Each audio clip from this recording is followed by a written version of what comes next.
Hello students, welcome back to my YouTube channel professor Shubham Tiwari. बात करने वाले हैं आज आपके hashtag number 2 most important questions of business law 2 SY BCom semester 4 के बच्चों का। बिजनेस लॉ के इंपॉर्टेंट क्वेश्चंस पहले ही दे रहा हूँ एंड प्रॉपर तरीके से दे रहा हूँ कि भाई स्टार्टिंग से जो बच्चा प्रैक्टिस करेगा किस तरीके से, किस मेथड से, किस वे से प्रैक्टिस करेगा वो आपको पहले से ही आइडिया हो जाना चाहिए।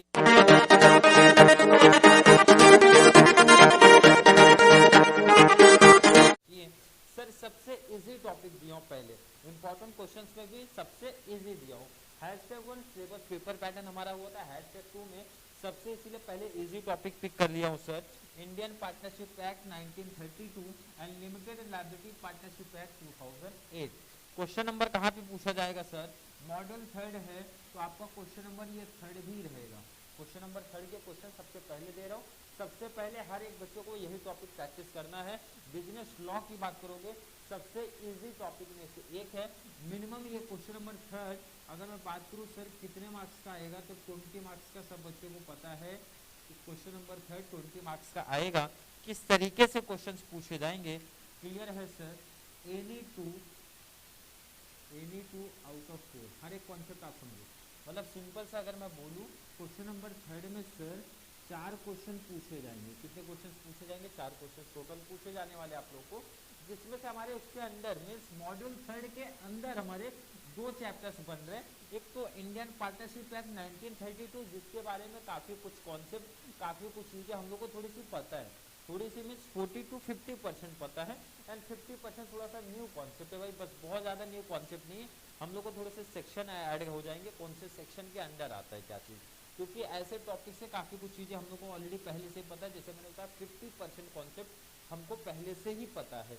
लिमिटेड लायबिलिटी पार्टनरशिप एक्ट ये न्यू कॉन्सेप्ट है जिसके बारे में अगर सुना भी होगा तो थोड़ा सा मीनिंग पार्ट या वो क्या होता है उसके बारे में जानकारी हमको होगी, बट डिटेल कॉन्सेप्ट नहीं है।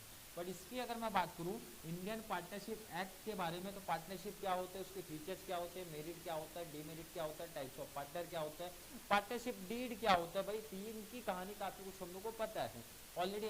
एडमिशन ऑफ पार्टनर क्या होते हैं एंड रिटायरमेंट ऑफ पार्टनर क्या होता है, डेथ ऑफ पार्टनर क्या होता है, डिसोल्यूशन ऑफ पार्टनरशिप फॉर्म क्या होता है, तो इनके बारे में आइडिया है।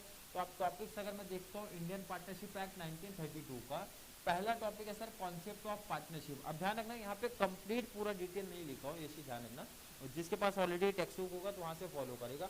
मैंने इन शॉर्ट सिंपल से लिख दिया भाई कि इंडियन पार्टनरशिप एक्ट के अंदर सर हमारे टॉपिक्स कौन कौन से हैं। भाई 6 टॉपिक्स आपको दिख रहे हैं। पहला तो concept of partnership, second sir rights and duties of partners, third हमारा authority and liability of partners, next हमारा minor positions in partnership, minor partner की कहानी थोड़ी सी डिटेल पढ़नी है जिसमें कि हम लोग ने आगे मीन्स इसके पहले वाले कहीं भी क्लास में हम लोग ने देखा है तो वहाँ पे देखा था टाइप्स ऑफ पार्टनर में माइनर पार्टनर एक होता है जिसके बारे में थोड़ी सी जानकारी ली थी। माइनर पार्टनर क्या होता है, उनकी लायबिलिटी क्या होती है, बट यहाँ पे कंप्लीट डिटेल आप लोग पढ़ोगे माइनर पार्टनर के बारे में।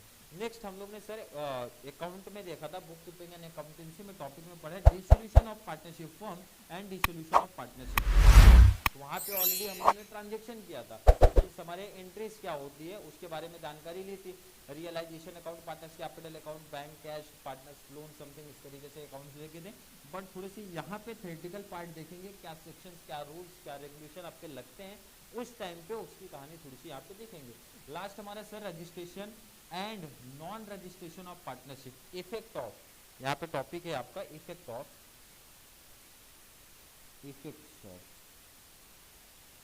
Clear, non registration of partnership clear है। मतलब अगर मैं बात करूँ ये टॉपिक सिंपल सा बोल दो भाई 6 पार्ट में डिवाइड होता है टॉपिक ये। सेकेंड जब मैं लिमिटेड लायबिलिटी पार्टनरशिप एक्ट 2008, ये भी इजी टॉपिक में से एक है, बट अगर मैं दोनों का कंपेयर करूँ तो बच्चों को ज़्यादा इजी ये टॉपिक पड़ेगा क्योंकि इसके बारे में कुछ कहानी हमको पहले से पता होती है, क्लियर है।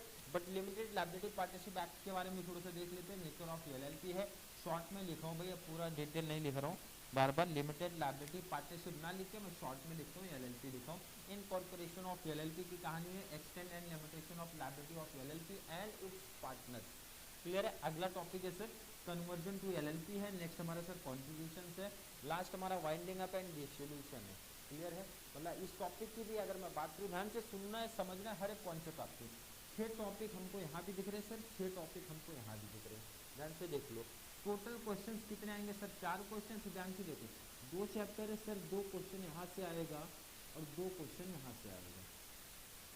एक आइडिया आपको चल गया कि अब बच्चों के माइंड में, आपके माइंड में, काफी बच्चों के माइंड में खुद से चालू हो गया होगा कि मतलब सर सिंपल सा बोलूँ तो भाई एक चैप्टर में हटा सकता हूँ, या आपके माइंड में ऑटोमेटिक आ गया होगा कि 2 चैप्टर है, जब 2 क्वेश्चंस बन रहे हैं, हमको 2 ही क्वेश्चंस कवर करने हैं सर, तो कोई भी एक टॉपिक अगर मैं साइड कर दूं तो भी मेरा 20 मार्क्स कवर हो रहा है। बट ध्यान रखना है कि भाई जो टॉपिक आप पिक करोगे ना, कंप्लीट बहुत अच्छे तरीके से करना पड़ेगा। कंप्लीट जो टॉपिक, अगर मैं इंडियन पार्टनरशिप एक्ट 1932 अगर मैं पिक कर रहा हूँ ना, तो बहुत अच्छे तरीके से हर एक कॉन्सेप्ट अच्छे तरीके से हमको कवर करना पड़ेगा। अब ये बच्चा नहीं बोलेगा सर कि इसमें भी कुछ इंपॉर्टेंट टॉपिक्स दे दो, तो प्रॉब्लम क्या क्रिएट होता है? देखो, अब किसी के कॉलेज में बच्चे फिर बाद में कमेंट जरूर ऐड कर देते, क्योंकि हर कॉलेज के टीचर, प्रोफेसर, उनके माइंड में क्या चल रहा है, कैसे सेटअप कर रहे क्वेश्चन, कुछ आइडिया नहीं। अब जैसे अगर मैं इस टॉपिक की बात करूँ, भाई ये टॉपिक आपका इंडियन पार्टनरशिप एक्ट है सर, इसमें से ना कुछ इंपॉर्टेंट टॉपिक्स की अगर मैं बात करूँ, भाई जिस लेवल से पढ़ाता हूँ उस लेवल से अगर मैं बात करूँ, तो कॉन्सेप्ट ऑफ पार्टनरशिप इस टॉपिक का इंपॉर्टेंट क्वेश्चन में से एक है। Rights and duties of partners question में से एक है। नेक्स्ट है रिसोल्यूशन ऑफ पार्टनरशिप फॉर्म भी इंपॉर्टेंट में से एक है। एंड नेक्स्ट हमारा माइनर पार्टनरशिप आने, मतलब इसमें से ये 4 इंपॉर्टेंट है। किसी के कॉलेज के महम टीचर के माइंड में कुछ और है और उन्होंने पता चला authority and liability of partners डाल दिया, तो बच्चे आके कमेंट करेंगे सर कि सर आपने क्या किया था, आपने ये 4 क्वेश्चन दिए थे और क्वेश्चन हमारे कॉलेज में कुछ और बोला था। क्लियर है कि नहीं? अब जब सिंपल सा आपको देखो दिख रहा है 12 टॉपिक, मतलब 2 चैप्टर्स में से एक चैप्टर ही साइड कर दिया। अब हाँ, इतना ये कर सकते हो, जो बच्चा लास्ट में देखेगा तो रिस्क लेना पड़ेगा। बट जो बच्चे स्टार्टिंग से देख रहे वीडियो, स्टार्टिंग से सीरीज फॉलो करते हैं, तो उनके लिए मेरा सजेशन है, सब टॉपिक्स आप करोगे 6 के 6 टॉपिक, आपके ऊपर डिपेंड करेगा इंडियन पार्टनरशिप एक्ट 1932 पिक करना है या फिर ये टॉपिक। मेरा सजेशन है कोई भी एक टॉपिक आप पिक कर लो, कोई भी एक चैप्टर आप पिक कर लो, या फिर पहला या फिर दूसरा। बट जो टॉपिक अभी से बच्चा प्रैक्टिस करेगा वो कंप्लीट करेगा, चारों में 6 क्वेश्चन है, 6 के 6 क्वेश्चन कवर करेगा। 6 क्वेश्चन आपने कवर कर लिया है तो 20 मार्क्स की गारंटी है। फिर तो कैसे भी एग्जामिनर पेपर सेटअप करेगा आपका 20 कवर हो जाएगा। बट जो बच्चा लास्ट में देखेगा, पता चला एग्जाम 2 दिन बाद है, 4 दिन बाद है, तो उनके लिए तो प्रॉब्लम होगी। तो उनके लिए ये ऑप्शन है भाई, रिस्क हो सकता है, मैंने बताया रिस्क ले सकते हैं कि सर ये 4 क्वेश्चन प्रैक्टिस कर लो। क्लियर है? तो उनके लिए ये चीज़ होती है कि इंडिंग टाइम पे जब आओगे तो प्रॉब्लम तो होगी भाई, तो उसमें सर का कुछ प्रॉब्लम नहीं है, सर का कुछ, तो सर ने ऑलरेडी आपको गाइड कर दिया है कि आप जो बच्चे स्टार्टिंग से फॉलो करें 6 क्वेश्चन कर लो, एंडिंग में आ रहे हो 1-2 दिन का टाइम बचा है तो जो इंपॉर्टेंट 4 क्वेश्चन लिए गए फॉलो कर लो। अगर कोई बच्चा LLP टिक कर रहा है तो ध्यान रखना, इसमें अगर मैं इंपॉर्टेंट दे रहा हूँ कि सर कौन से टॉपिक हमारे इंपॉर्टेंट है, नेचर सेकेंड, नेक्स्ट हमारा सर कन्वर्जन, 3 टॉपिक हमारे इंपॉर्टेंट में आते हैं, nature of LLP, incorporation of LLP and conversion to LLP। Clear है? 3 टॉपिक यहाँ पे इंपॉर्टेंट है, बट कब फॉलो करोगे, सिंपल सा सजेशन है, फिर से वही चीज़ बोल रहा हूँ आपको लास्ट टाइम के लिए। बट जो बच्चे अभी से लग गए हैं, बहुत टाइम आपके पास इनफ टाइम बचे, 6 क्वेश्चन 6 टॉपिक हमारे लिए कोई बहुत बड़ी बात नहीं है।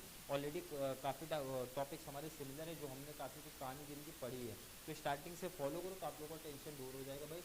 बहुत ज़्यादा हेडेक, बहुत ज़्यादा टेंशन लेने की जरूरत नहीं है, स्टार्टिंग से बस साथ में प्रैक्टिस करते रहो। इसके बाद जो लॉ की इंपॉर्टेंट क्वेश्चन की सीरीज आएगी, बिजनेस लॉ #3 के नाम से, टॉपिक मॉड्यूल क्वेश्चन नंबर इसी तरीके से आपको मेंशन करते हुए चलूंगा। एंड प्लेलिस्ट ऑलरेडी आपको बना देता हूँ SY.BCom सिंपल बिजनेस लॉ 2 के नाम से। तो इसलिए किसी बच्चे को कोई भी डाउट, कंफ्यूजन अगर क्रिएट हुआ होगा इस वीडियो में कमेंट में ऐड कर देना। अदरवाइज वीडियो थोड़ी सी भी हेल्पफुल लग रही है तो वीडियो को लाइक करना, अच्छे अच्छे कमेंट ऐड करो, जितना ज़्यादा पॉसिबल हो सके SY.BCom वाले बच्चों को चैनल का लिंक शेयर करते रहो। एंड जो बच्चों ने अभी तक सेकंड चैनल सब्सक्राइब नहीं किया, second channel sir Aryan education foundation, जहाँ पे आपको एजुकेशन फाउंडेशन सेकंड चैनल पे सिर्फ कंप्लीट मैथ्स एंड अकाउंट्स की सीरीज चलने वाली है। आप लोग अभी SY में, TY में जब जाओगे तो आपको कॉस्ट अकाउंटिंग भी सब्जेक्ट आएगा, कॉस्ट अकाउंटिंग, तो कॉस्ट अकाउंटिंग में ऑलरेडी उसी चैनल पे मिलेगा। डायरेक्ट टैक्सेशन आएगा, मतलब अकाउंटिंग पार्ट जितने भी है आप लोग को सेकंड चैनल पे ही मिलने वाले, इसलिए सेकंड चैनल का ऑलरेडी नाम लिख दिया हूँ। सेकंड चैनल जो बच्चे अभी तक जाके सब्सक्राइब कर लो, क्योंकि फाइनेंशियल अकाउंटिंग की सीरीज आपको कंप्लीट सेकंड चैनल पे ही आपको प्रोवाइड होने वाली है। इस चैनल पे फाइनेंशियल अकाउंटिंग की कोई भी लेक्चर्स, कोई भी सीरीज नहीं मिलेगी, ये चीज़ पहले ही आप लोगों को गाइड कर दे रहा हूँ। तो चलिए मिलेंगे नेक्स्ट क्लास में, तब तक के लिए थैंक यू सो मच।